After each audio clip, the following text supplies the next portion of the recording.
welcome to Art with Benita and Naomi.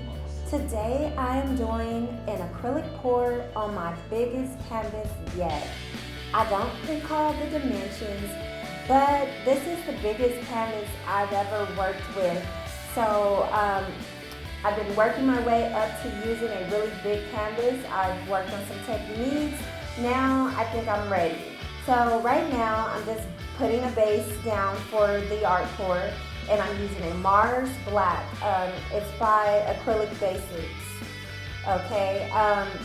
After I'm done with this, I'll be doing a 2-cup pour. Well, it's like a flip cup pour. Me and my daughter will be doing that. So right now, I'm still getting this paint onto the canvas, and then I'll be going right on into it. I used a gold, a royal blue, a neon orange, a fuchsia pink, a light pink, and a rose gold.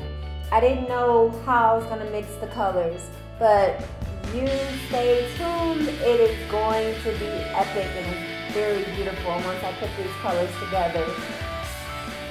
So go ahead, sit back and relax, and join me. If you have some paint, go ahead, grab your paint.